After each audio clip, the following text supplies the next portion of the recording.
All right, so I'm Conchetta Ortiz, math instructional lead. Hi guys, I'm Jessie, Startup Danette. I'm also a math instructional lead. Good afternoon, everyone. I'm Kim Masco, also a math instructional lead with Brooklyn North. And I am Vito DeLeo Jr., also a math instructional lead from Brooklyn North. The theme happening here, yeah? Yeah. Thanks. Jessie, next slide, please. Just some quick links. We have two tiny URLs for the one for the slides and one for registration. Don't double register, but if you got the link from a coworker or something like that and you weren't able to register, that's the registration link. We have the link to attendance, so that way you get your CTLE credits, and just so that way we have it on record who was here. And then the link to the slides, so that way you can follow along with us, because there's going to be lots and lots of hyperlinks today, and we want to make sure you're getting what you need. All right, let's go to the next slide. So some of our norms for collaboration, I'm going to read them for effect, but I really want you to keep it in your mind as we work through the rest of this afternoon. Have patience for ambiguity.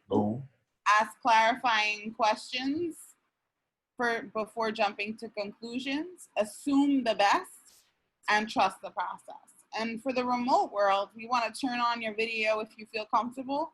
Place questions in the chat. The other thing I think we should add is mute if you're not talking, to limit any kind of background noise, because I know we are at home and there's many, many things going on, but we want to make sure we're staying present for everyone else.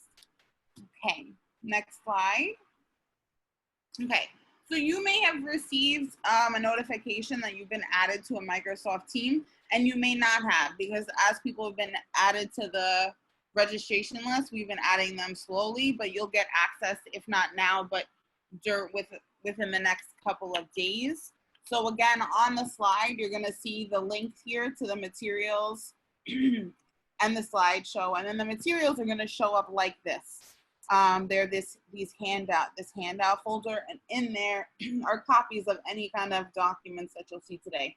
And if there's some missing, don't worry too much, don't fret. We're going to make sure that we add stuff in throughout the next couple of days. And then again, the link to the Microsoft Teams. And we're working in that Math 6 to 12 section. But if you may have gone to session 1 or session 2 previously, they're included here as well in the same Microsoft team.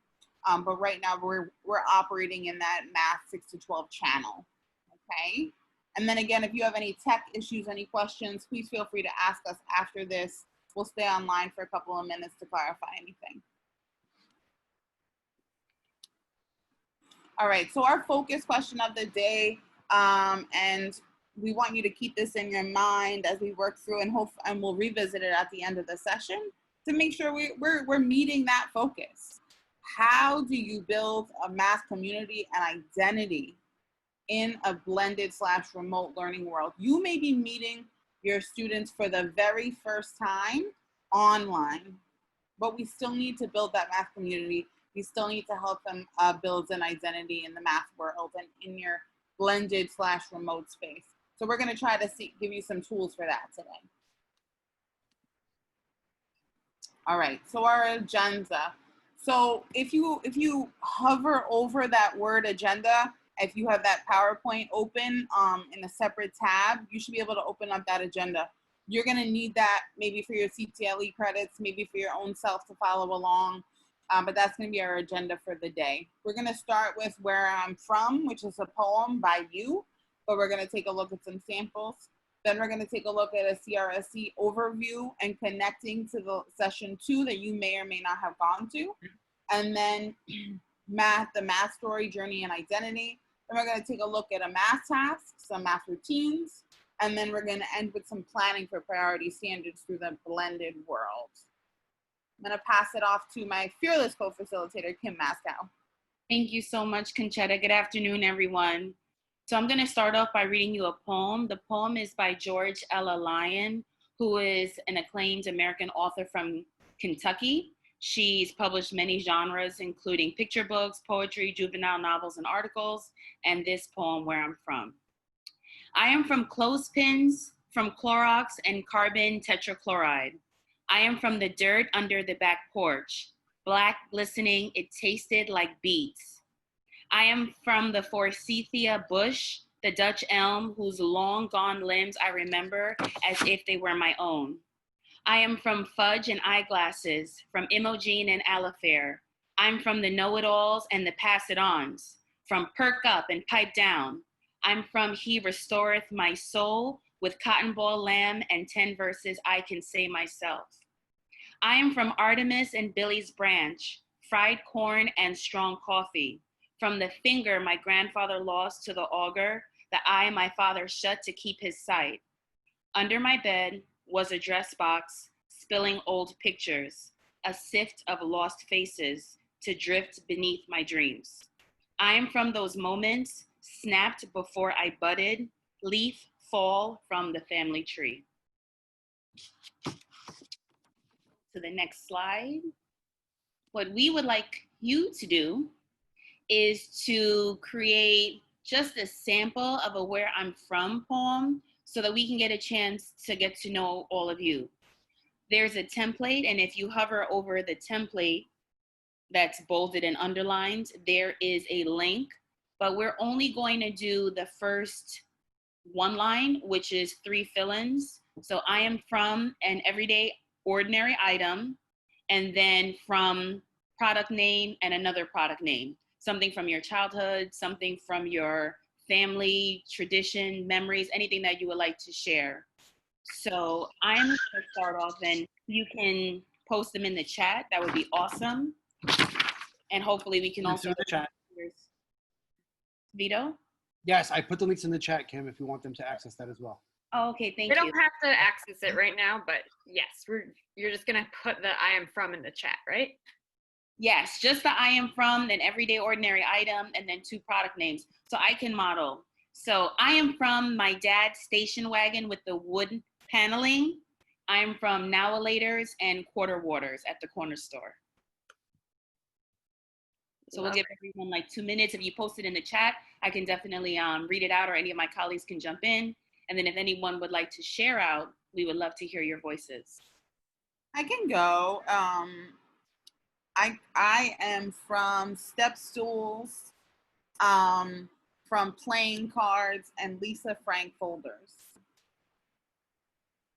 Christina has shared, I am from under the bridge parks and seesaws. Thank you. Thank you, Nancy Lugo. All right, let me jump in. I am from the city of Café con Leche, from the love of my father and proud of my roots. Nice. Jesse, do you want to say yours, or do you want me to read it? I could say it. I'm from my grandma's kitchen table, from burned CDs and Oregon Trail. Deanna Harper shared, I am from High Water Jeans, peanut butter and extra sharp pencils, stored points up. Letitia, I am from fire escapes, monkey bars, and Saturday night card games. I am from the old 8-track stereo playing Coward of the County and Wait He Came Me Up Too Early, from Eclipse Soda Bix and corned beef, from coconut water, Bim and fruity. Thank you, Miss Hazelwood, appreciate it. I love these. I am from the moon above the sky, I fly like an eagle. I'm from climbing trees, catching crabs, and golden apple jam. I'm from a small island, from beaches and palm trees. I am from swing sets. Oh, these are going fast. From saltines and Kool-Aid. I'm from the streets of Bed-Stuy, bodegas, and enjoying the urban neighborhood.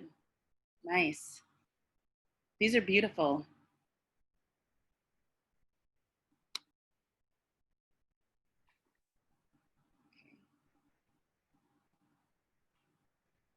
Well, we will leave the chat open. Oh, here are a couple more coming in. I'm from sandy Jamaican beaches, swap shop, drive-in movies, and everything curry. I am from Saturday morning library visits, DuckTales, and 25 cents chips bags. I am from a farm, from milking cows and producing butter. Okay. All right. Only in the interest of time, I'm going to say we will move on to the next slide, but feel free to continue adding to the chat. If there's time, we can definitely go back and visit some. I thank everyone for sharing. So the purpose of our first activity was to make a connection to everyone. We wanted to build on the CRSC overview. And CRSC is culturally responsive, sustaining education. And here's a definition from our New York State Department of Education.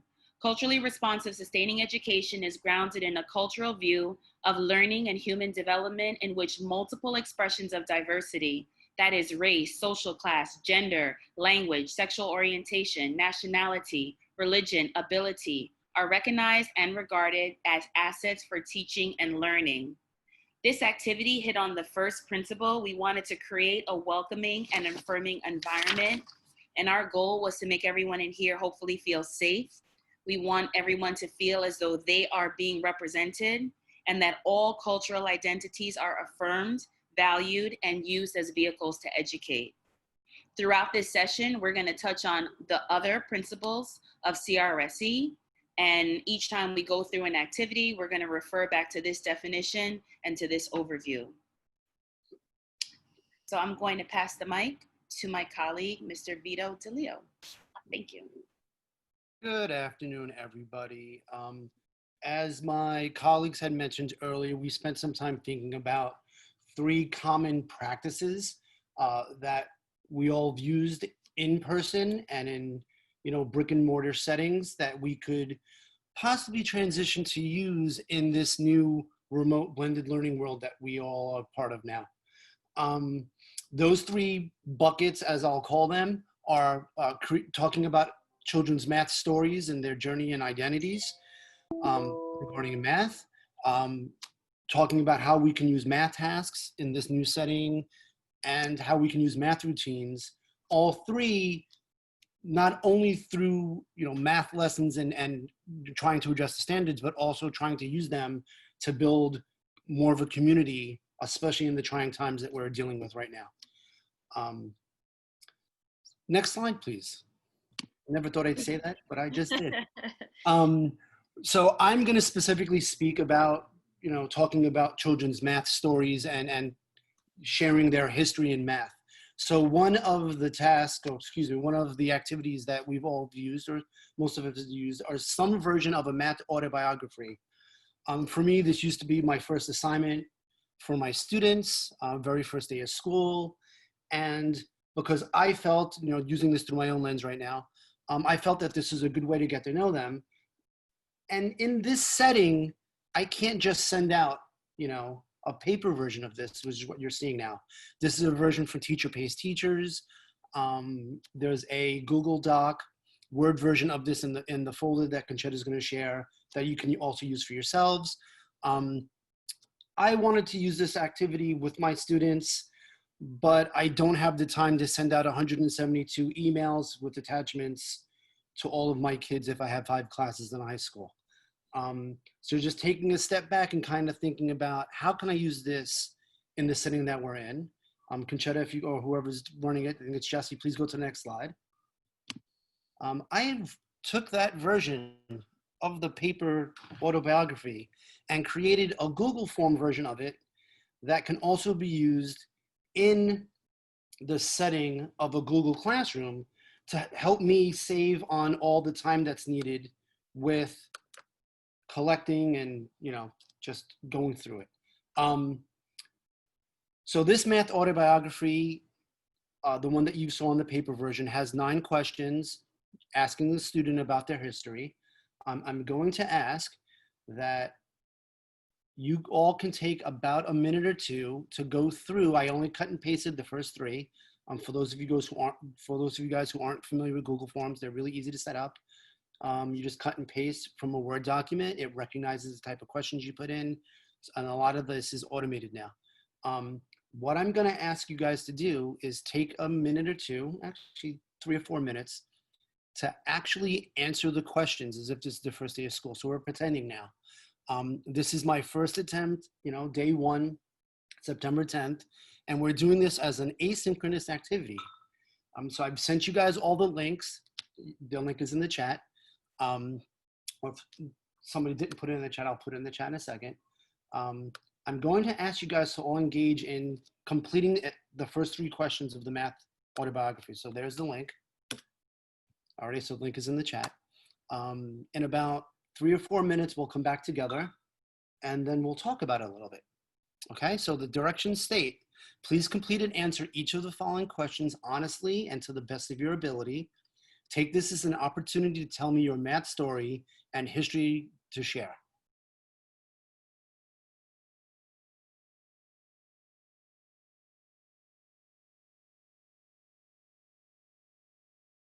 So guys, I think we'll come back together now. The idea of answering the questions was just to get you into a student mode to see how it felt. If we can go to the next slide, please. There are a set of questions that we wanted to take you through to answer, just to reflect on the feel for what just happened with those 3 questions for those of you guys who actually got to do it either through the Google form or on paper. And feel free to answer the questions in the chat. So why would you do this? As a teacher in this setting right now, why would you do this? Somebody want to share it? Feel free to unmute yourself and speak or type in the chat.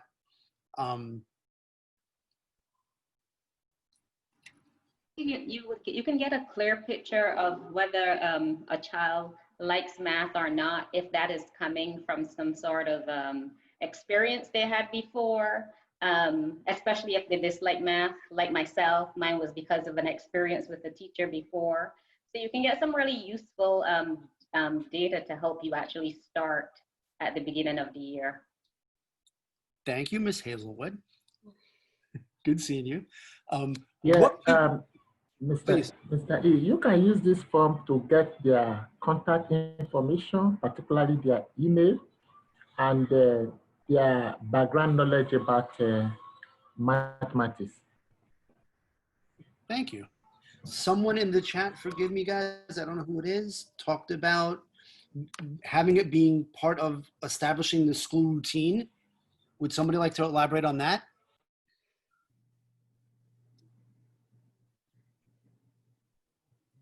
Okay, no problem. So what could be gained from doing this activity as a teacher, from the teacher perspective?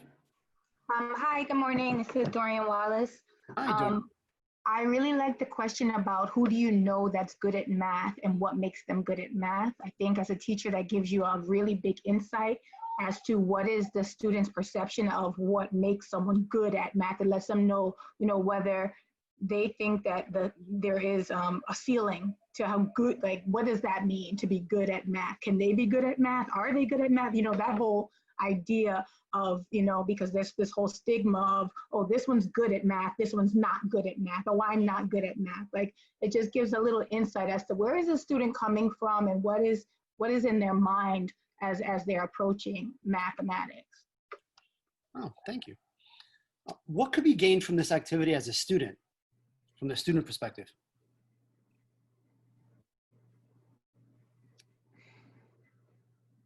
What do you guys think?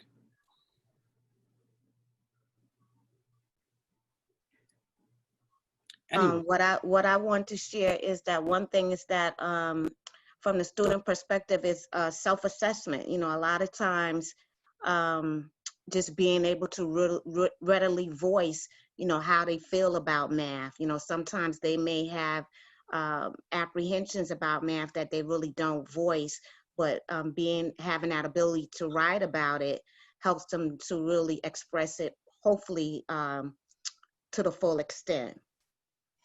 Oh, thank you. Some writing in the chat. Someone mentioned building trust with the teachers. Someone mentioned that it's a safe space. Someone mentioned that becoming more self-reflective in like understanding what their perception of how they are in math will come out through this, right? What could be gained from this as a community as a whole in the classroom or in this setting that we're dealing with now?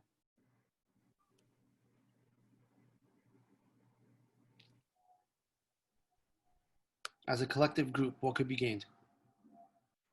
So Samantha Chu just mentioned identifying shared experiences.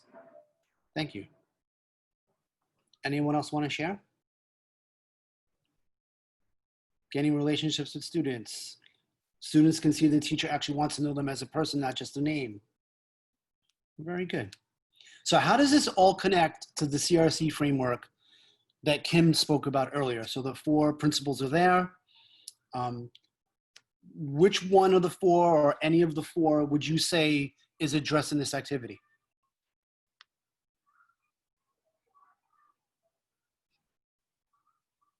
Feel free to write in the chat. So Christina just said all. Okay. Does anybody want to speak specifically about 1 or 2 of them? So someone mentioned welcoming. Stephanie Henry just mentioned welcoming and affirming environment. Stephanie, do you want to elaborate on that in a little bit more? If you wouldn't mind. If you can. Yeah, I said welcoming because it's the first activity that we give our students to see where they are to engage, right? And it's affirming that doesn't matter what your opinions about math, I'm here to support you and hopefully to somewhat appreciate math. I don't want to say like, but appreciate math. Oh, and they can like math too. That's part of it. Yes, right? absolutely. Yeah. We want to change that mindset, right? And get them away from having math phobia and having them understand that they can actually like it, right? Yeah. Nothing wrong with liking math, guys. All right. So guys, thank you so much for this piece. There are a couple of more slides I'm going to share really quickly. So Jesse, if you can go to the next slide. The way I tried, actually, perfect. The way I tried to mimic this or try this out with you guys was an asynchronous way of doing it, right? I pretended that I sent you guys the links. You guys went through the process of doing it without me. You could also do this in a synchronous way where as the students, so you would do the beginning the same, right? I would send out the link, you guys would all get the link, and you guys would actually, you know, engage in trying to complete the survey. While you're doing that, from the teacher perspective in this, I could actually go into the form. So this is what the form would look like in that purple piece on the top there.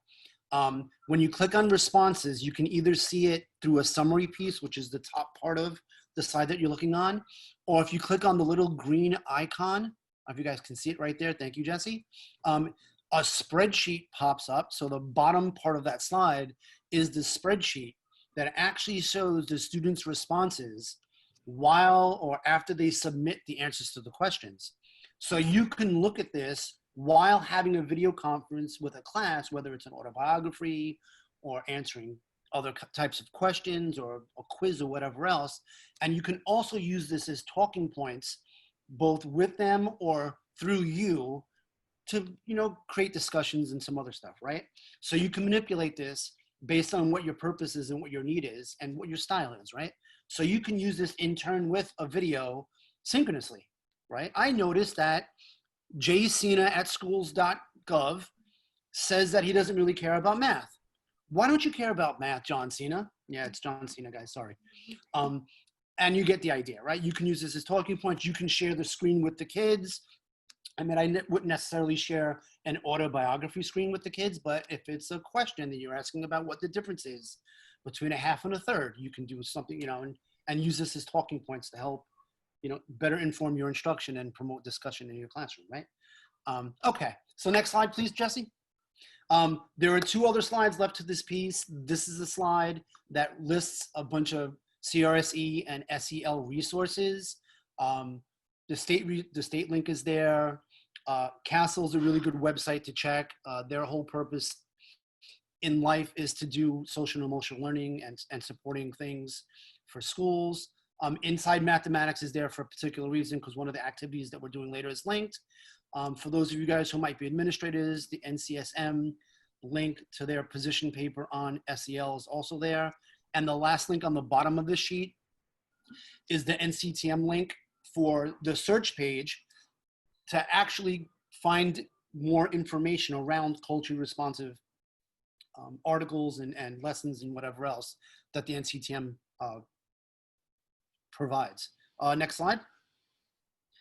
These are a list of articles that specifically deal with CRSE and SEL. Sorry guys, all my letters are getting mixed up in my head right now.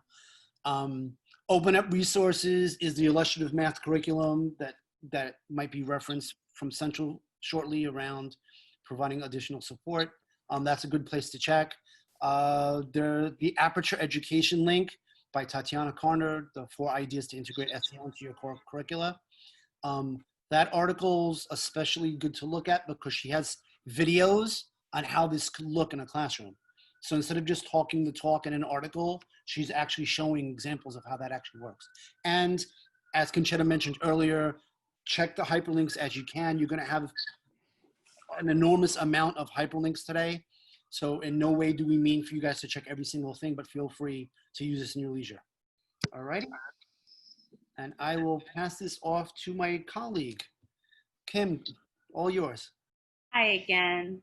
So now we're going to have the opportunity to do some math, you guys. I know it was a lot of talking before. We're actually going to engage in a math task. This was actually shared. I want to give credit. It was shared through the Algebra for All initiative. And the task is taken from a book entitled Rethinking Mathematics, Teaching Social Justice by the Numbers. So today's task is called Poppy's 70th birthday. If we could go to the next slide, please. I'm going to read through the task, and then I'm going to give you guys an opportunity to work independently. So maybe for like 5 minutes, and then we're going to send you into breakout rooms where you'll have an opportunity to discuss the task and discuss the various positions. So here we go. It was Senor Aguirre's 70th birthday. His 3 children wanted to throw him a big party to celebrate. The hall rental, mariachi, food, and decorations will cost a total of $4,500. The brother, a special medical doctor, anesthesiologist, who makes about $20,000 per month, suggested that the 3 children split the cost equally. One of the sisters, a university professor who makes about $6,000 per month, said that would not be fair. She suggested the following. The brother pays $3,150. She would pay $900, and the other sister, a partner in the family business and single mom of 2 boys, who makes about $3,000 per month, should pay $450.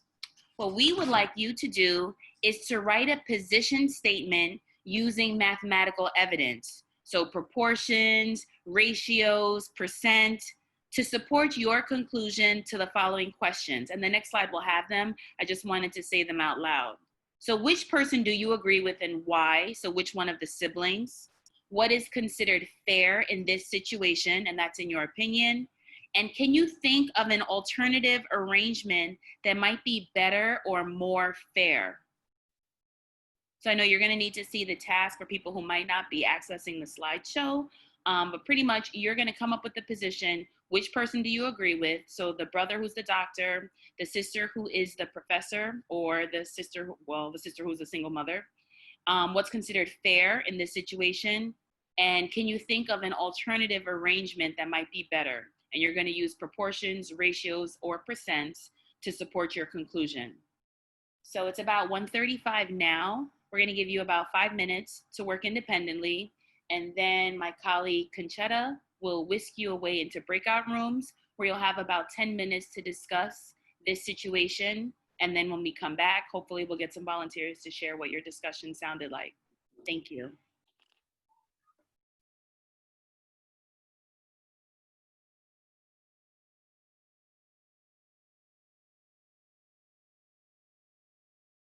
So we're just going to come back together and share out what you thought about the problem A, and then what connections do you see between the CRSC 4 principles and the 8 math practices. Feel free to put your ideas in the chat. Feel free to come forward, turn that video on, turn that mic on. Let's go. Let's hear what you have to say. And don't be shy.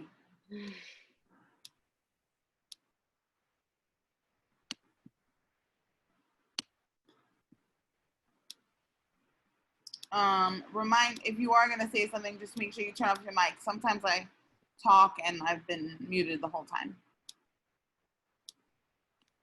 So any connections between the math practices and those 4 principles? I'll add something. I felt like it was a high, it fell in that high expectation and rigorous instruction piece based off of just the critical thinking that it brought in this problem, and you really having to reason why you felt that way. And I could see kids connecting to that and like making sense. I guess it connects to like making sense of the problem first And the more that we talked about it, the more ideas I was starting to get. And then being able to reason with your, like I feel like it tapped on all of them, like attending to, you had to really think about what math structure you had in place or how you could defend your response. So it was a great problem. Mhm. Don't know if they have an answer though. Yeah, that was perfect, Terrence. Thank you. I think it can be ongoing professional learning.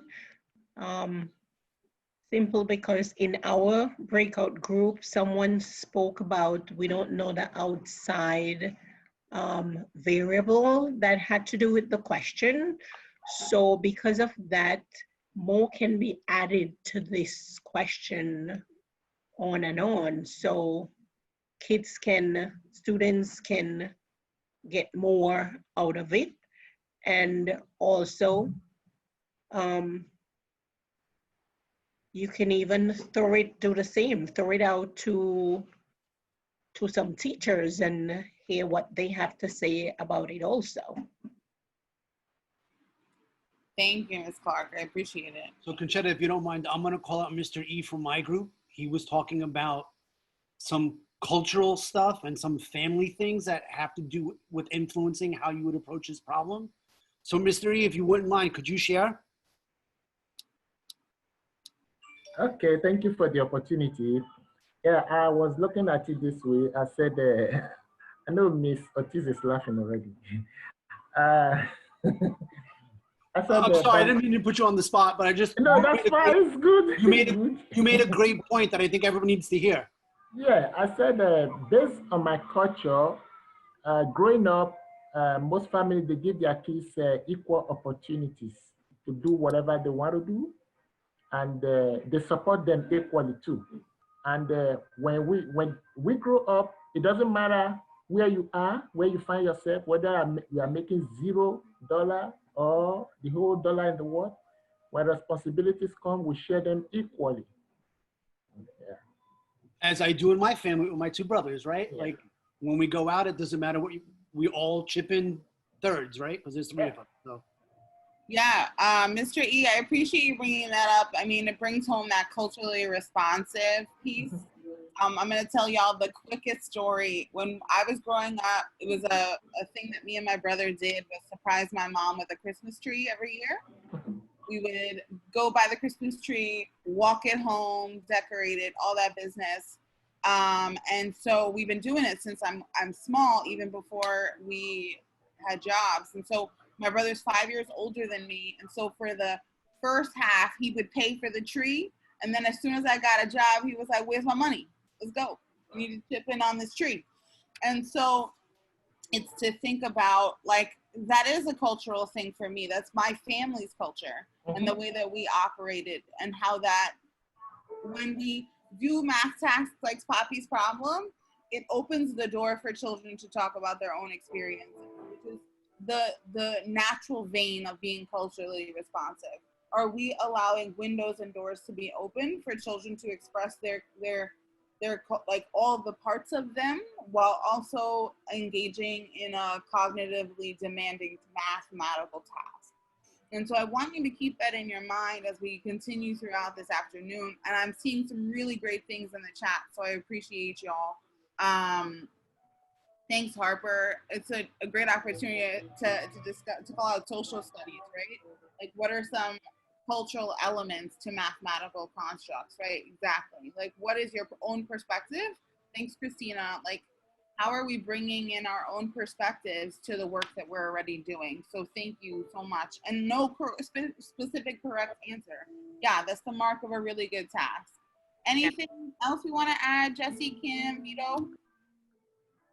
I mean, one thing I just was thinking as I heard Terrence speaking, and like some of the things in the chat were just like, there is no correct answer.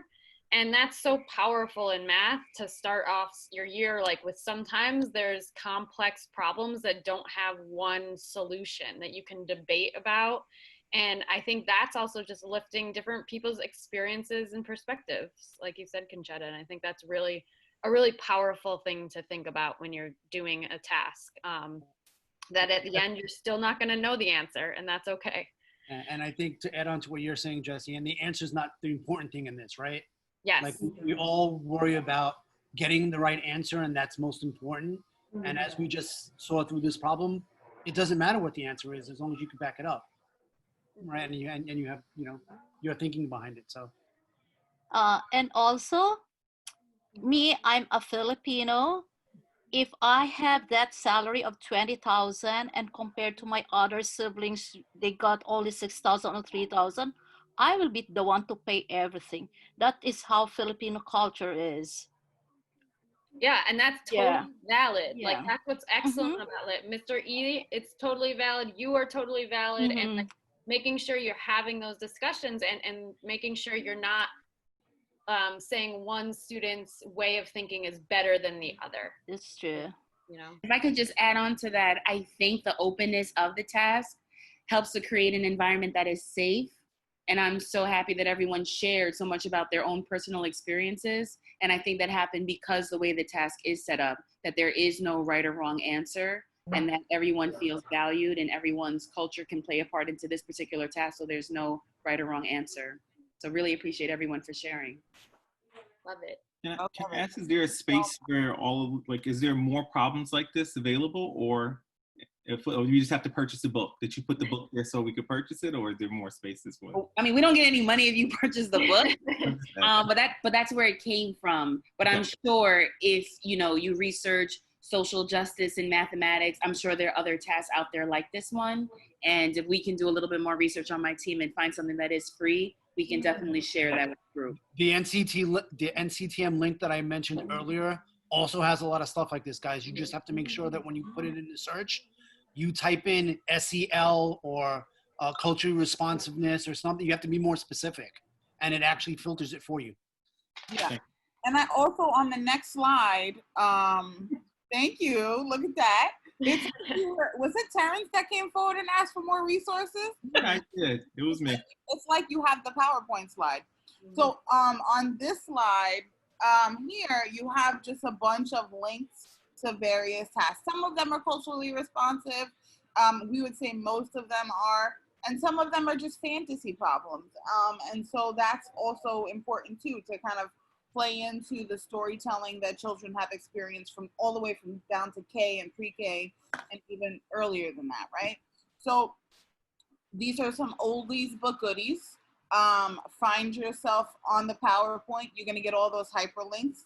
We're not gonna fill your chat with all those links, but some fan favorites, Math Shell, really, any veteran on the call knows that for a long time. Stuff from Joe Bowler out of U-Cubes, Illuminations you do have to pay for, I'm not gonna lie. Open resources free, Inside Mathematics, also slightly free. Achieve the Core, the coherence map is super tight, and we're gonna look at some other Achieve the Core resources later and their tasks. Again, the Chief Academic Officer of Desmos at the time, right now, Dan Myers and his 3 acts. And then Open Middle, which is another next resource for some resources. So again, all of this hyperlinks, don't take some time when you got your on the beat and click through these links. All right, we're gonna move through to the next slide. I'm gonna pass it off to Jesse. Take us away. Hi, everybody. So we're going to kind of go through a math routine, and there's many math routines out there.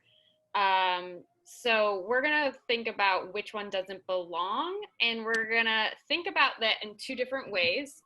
How could you do this synchronously, and how could you do it asynchronously? So I'm going to take a second. If everybody could mute their mics, or my colleagues could mute people's mics, that'd be awesome. And we're gonna go make this synchronous via Zoom. So we're gonna actually do a poll. It's gonna be fun. So first, we're gonna think to ourselves, which expression doesn't belong and why do you think that? And Conchetta's gonna lead us through a quick poll. And basically a thing is gonna pop up on your screen and you're gonna be able to choose just one answer. Even if you could argue a few different them, choose the one that you're feeling at the moment most doesn't belong? Which one doesn't belong? Okay. And then we're going to have some questions to think about in the chat. All right. Conchetta's going to pull a poll up in a minute.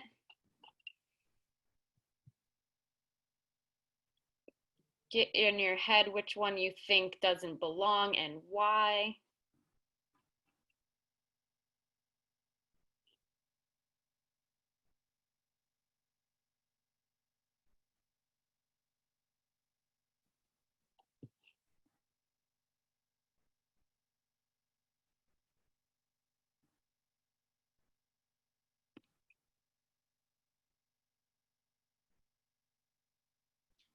Are you seeing the poll? Yeah, the poll. Can you see my screen? So people are starting to answer the poll. It's popped up. Just popped up. So make your choice.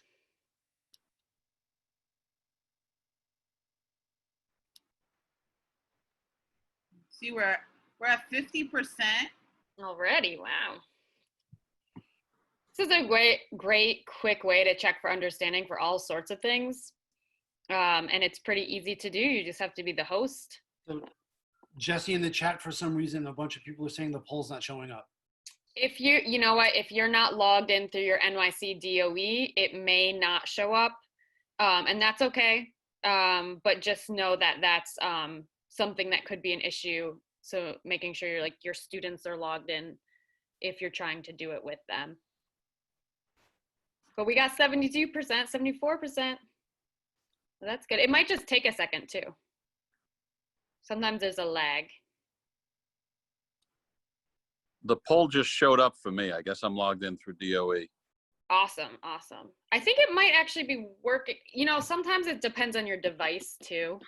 But I can't get it back. I don't even know what my answer was anymore. I wish I could get it back. No worries, no worries. I think you have to log onto your DOE. Oh, I see it. It's Google account. Okay, good, Yeah. good, good. 83%, nice. All right, I'm gonna actually end the poll now. Does everyone see though? We have a lot that are -3. And then these are our poll results. And I just want to take a minute and in the chat, if you chose -3, so that was 29 people, just take a second and write, why did you choose -3? Why was that the one that stuck out to you the most for why it didn't belong?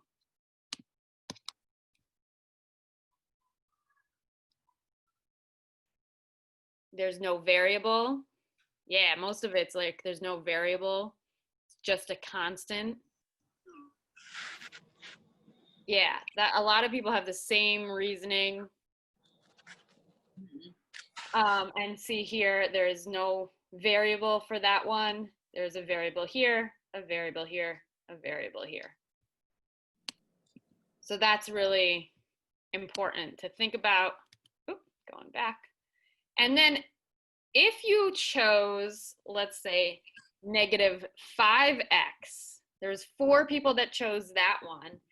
Can somebody in the chat write why they chose that as their term that didn't belong? What was different about that one that you noticed?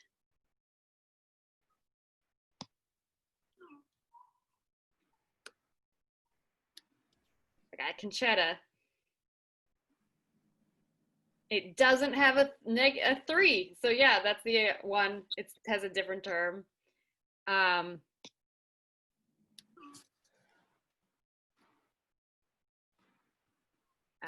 Look at that. We got some serious math language coming. Absolute value of the coefficient. Nice. And then just to throw it out there, if you chose the second one, the 3x, that was the second most chosen with 7. Anyone want to put their reasoning in the chat of why they would choose 3x as the one that doesn't belong? Terrence says it was positive. everyone agree with that? Who chose it? Yeah, the only positive coefficient. So here, the coefficient was positive. Ooh.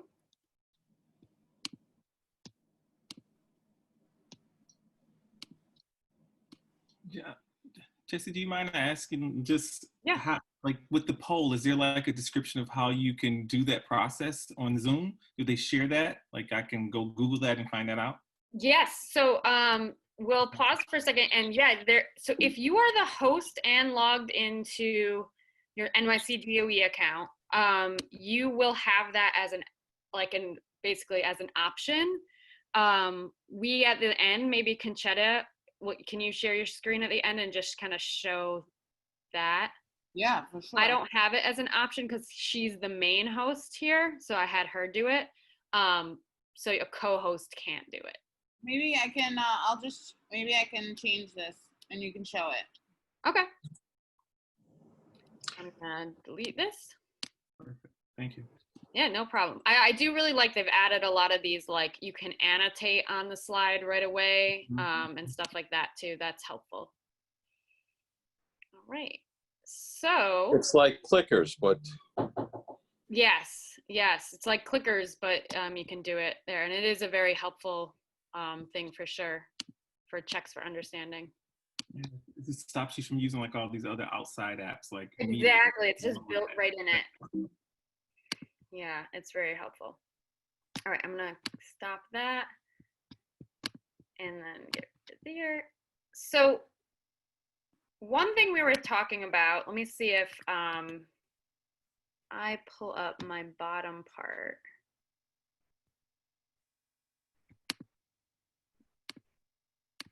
I might be able to show you. I might just take it to the end though.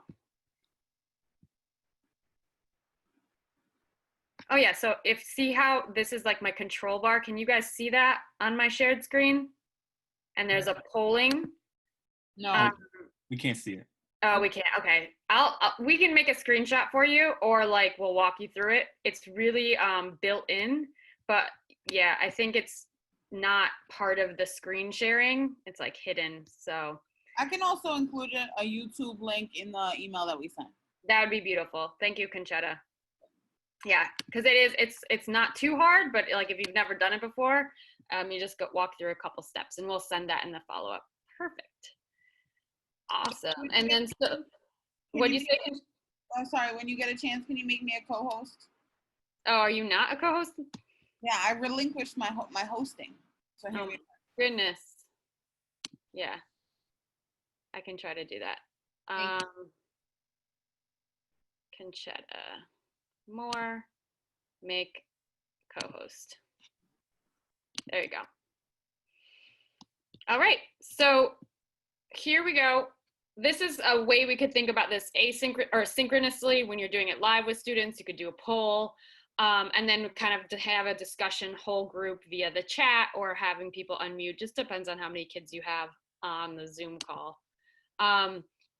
Also, you could do this asynchronously, and although we're not going to go super in depth on this, but we were thinking about how to do this if you weren't present, if you wanted to have kids think through this, and so we were thinking about using a Padlet.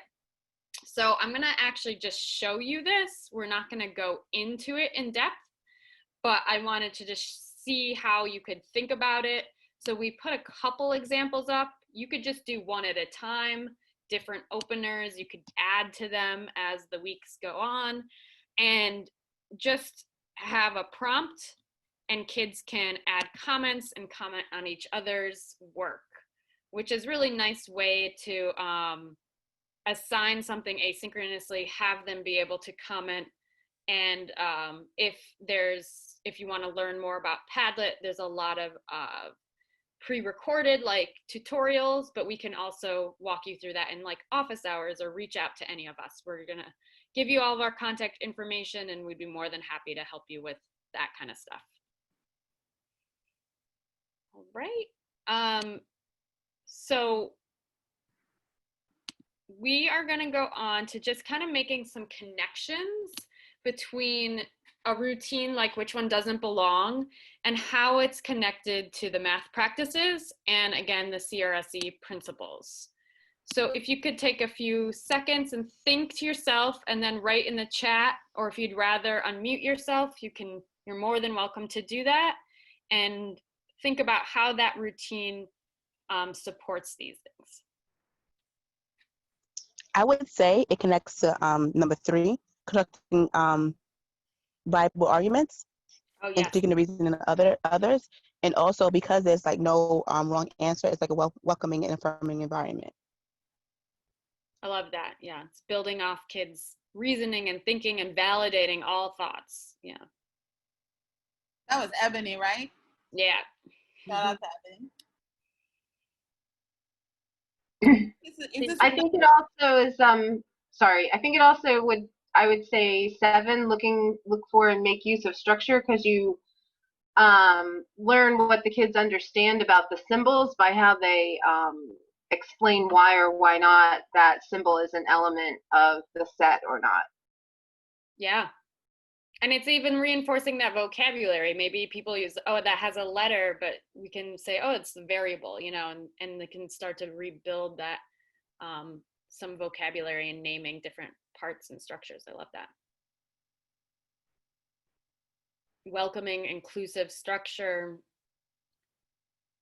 reason precisely and observe differences. Yeah, a lot of great thoughts.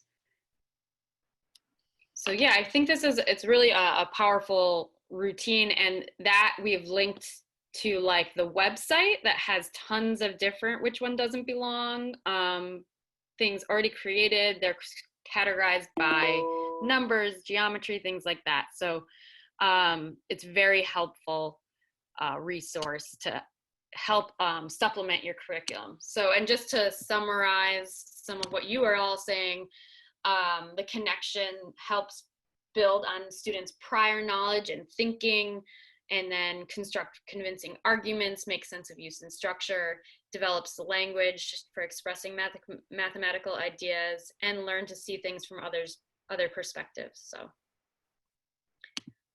So just some additional routines. We were trying really to think about, okay, what routine out of all these routines do we do? So we did which one doesn't belong, but there are a lot of other really great routines out there. Don't feel you have to do all of them. Pick 1 or 2 that works for you and your class, and get your class familiar with them, because it does take a little time to build in like the expectations of like what you're supposed to do in this routine, and get kids comfortable with, you know, having varied answers and that being okay, because often kids aren't given that opportunity to have multiple answers be validated. So just thinking about this, we put a bunch of links to different routines and structures that you can kind of use to enhance the curriculum that you're using. All right, and so we're going to go on to thinking about planning for the priority standards for blended learning, and just talk about quickly what that means and what's coming out from Central. And I think we're going to hand it over to Conchetta for this slide. Hey, everyone. Okay, so what they've been putting out lately are these priority documents. And so first things first, if you're a 6 to 8 teacher, that Achieve the Core document is going to give you the priority, like instructional priorities for this coming school year. And for high school, they have not put out that document just yet. That's going to be forthcoming in the next few weeks. But in the meantime, what we're doing is, what I've done here is that we have these frequency charts, Algebra 1, Geometry, and Algebra 2. And if you've been in any of my sessions over the last 2 years, you're familiar with these. It's basically the last 3 Regents exams and the frequency of the clusters across constructed response and multiple choice.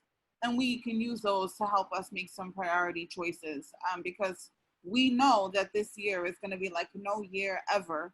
And so we're going to have to really dwindle down and really prioritize what's the meat and potatoes of our content for our respective grade levels, right? So you can feel free to take a look at those documents at your leisure. We think they're a nice side by side while you're planning along for the year. And so with that, I just want to make sure I see some stuff in the chat. Jenna, let me, can I add to this? Because I'm gonna talk about what happened in the chat. Is that all right? Yeah, please.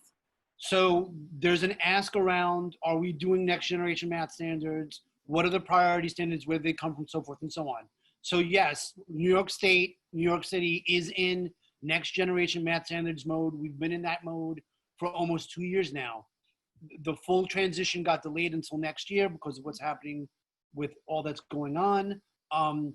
The documents, that first set of documents that Conchetta just asked about or just mentioned about, the Achieve the Core documents are from Student Achievement Partners. That links directly to those standards. So when Conchetta says they, that's who she's meaning. Mm-hmm. The New York City DOE is working on their own version of priority standards that are going to be released from K to 12, crossing our fingers, right? And those standards are supposed to be the ones that teachers are going to focus on to promote accelerating learning in grade levels. This is not supposed to be about catching up, right? We all recognize what happened in the spring and that how there's going to be this huge gap when kids come back. So instead of just filling in the gap, it's supposed to be about pushing kids forward, okay? And there are going to be adjustments to certain things and whatever else, right? So that's where this is coming from. All righty? Go ahead, Conchetta. Okay, so yeah, basically just keep those in your mind and side by side with you as you plan, and then hopefully we'll be getting more documents coming forward. So in the next coming weeks, we want to begin to think about some ideas and consider these questions in the back of your mind. How can you use the activities we work through today during the first couple of weeks of school? And how are you using the priority standards to plan to maximize your time in each modality of teaching and learning? What do I mean by modality? I mean like in-house instruction and asynchronous instruction, like remote space and in-house instruction. And so Jessie's gonna walk us through some documents that she's put together for y'all. Hi, everybody. So we'll make sure all the links are working. I know that was a question, and make sure if they're for some reason not, please email us. We're more than happy to send them directly. So what we were thinking about is connecting our session today. If you went to session 1 and 2, it was about blended learning and CRSE, and thinking about how do we plan for this asynchronous and synchronous instruction, whether synchronous is live in school or whether it ends up being remote, we're still going to have a live component over Zoom. So we took the planning document from session 1. If you haven't seen this before, it's going to seem a little overwhelming, and I would highly recommend going to session 1 on Tuesday, or at least signing up, and you can get the recording for it. So in session 1, we introduced this planning document, and what we did was take the information that we were talking about today and some of the resources from the links, and we thought about how do we sort this into synchronous and asynchronous learning activities. And so I'm thinking about the I Am From poem, the math journal, which one doesn't belong, hopes and fears from Conchetta's session 2, Poppy's birthday task, and thinking, okay, I want to do those things with kids, either live in Zoom or in the actual classroom. And then some of the U-Cubed week of inspirational math lessons, we were like, let's do some of those.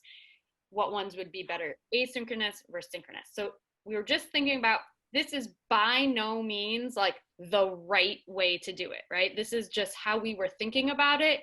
You could swap these in different ways, just an idea. And then from there, we're thinking about how do we take all this information and sort it into whatever model your school is using.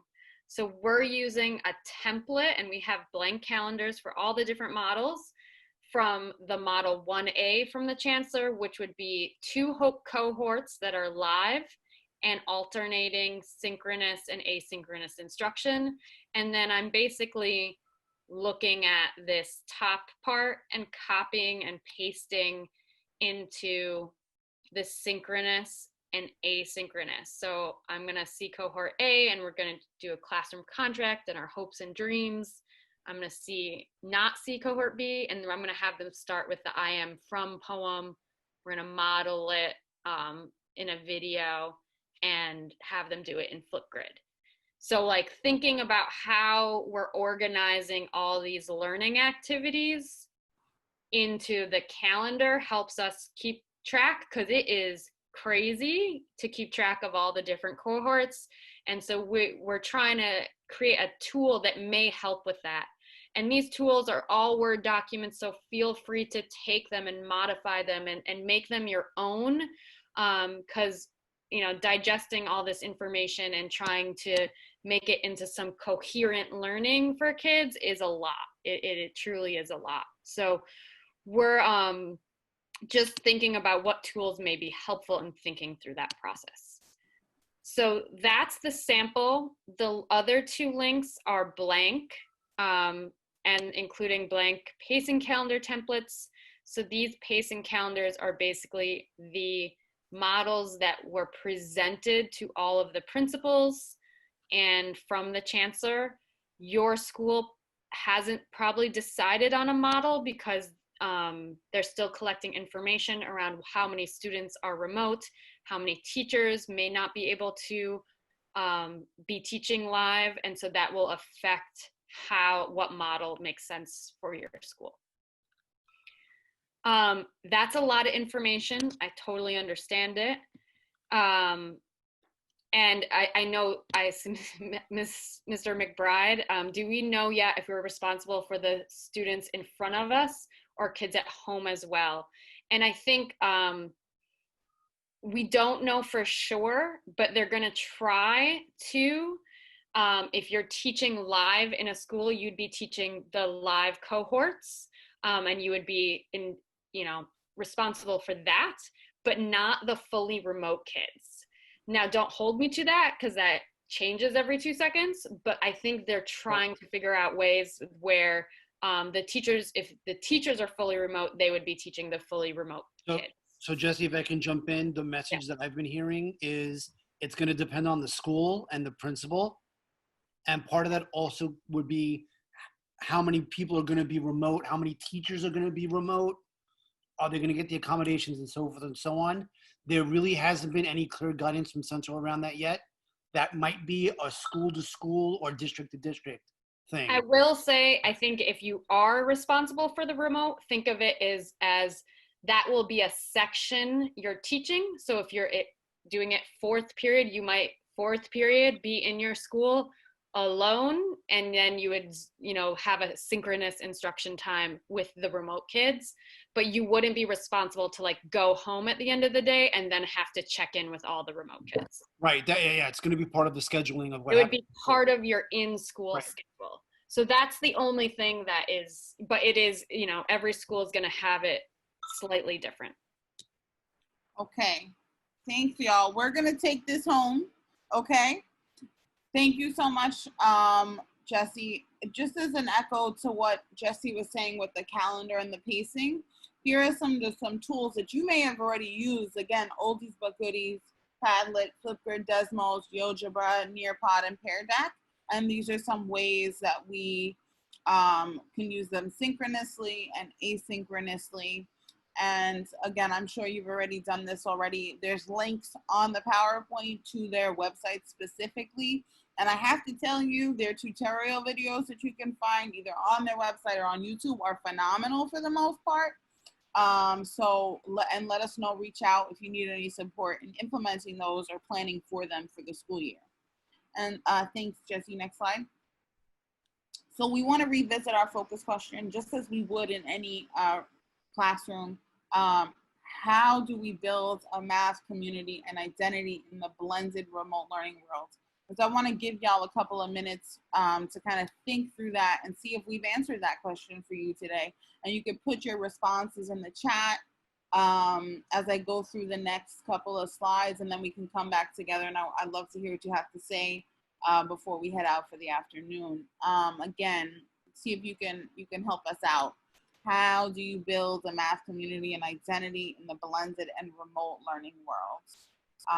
Just let's keep, can you put that in the chat also, Vito, so they have it? Yep. Sorry. Thank you. And then the next slide is just those links that you had at the beginning, at the top of the session, the attendance. If you've done it already, please don't do it again. Registration, again, if you've done it already, please don't do it again. And those slides, just one more time for you. So that way you have those links at the ready. We just didn't want to keep putting them in throughout the session, so we wanted you to have it at the beginning and at the end. Thank you so much. Jesse, next one. Okay, so just to echo what Jesse was saying about the alignment of our sessions. So previously in the week on Tuesday, there was a session 1, which is around planning for blended learning models, and then session 2 was about supportive class structures. Those sessions are going to be repeated next week on Tuesday, in the morning and in the afternoon, respectively. And then you have an ELA session for any of your ELA colleagues, social studies session for any of your social studies colleagues, and then science session for any of your science colleagues. Please feel free. We'll put these in the email as well. Register, encourage your colleagues to register. And again, that session 1 and session 2 is really going to be a nice connection to this session if you haven't been to them already. Last slide. Great. And so this is our contact information. All of our emails are here. Email us anytime. I specifically work with the high school district. Shout out to all my high school teachers on the call. Kim specifically works with District 19 mostly. Jesse works with District 23 and 16, right, Jesse? No, I'm actually 32 and 16. That backwards numbers is not working out for me. And then Vito works more with District 15, but any district at all, please do not hesitate. Reach out to us anytime throughout anything you need. We're about to enter some murky water, so please feel free. Again, we'd love to hear from you.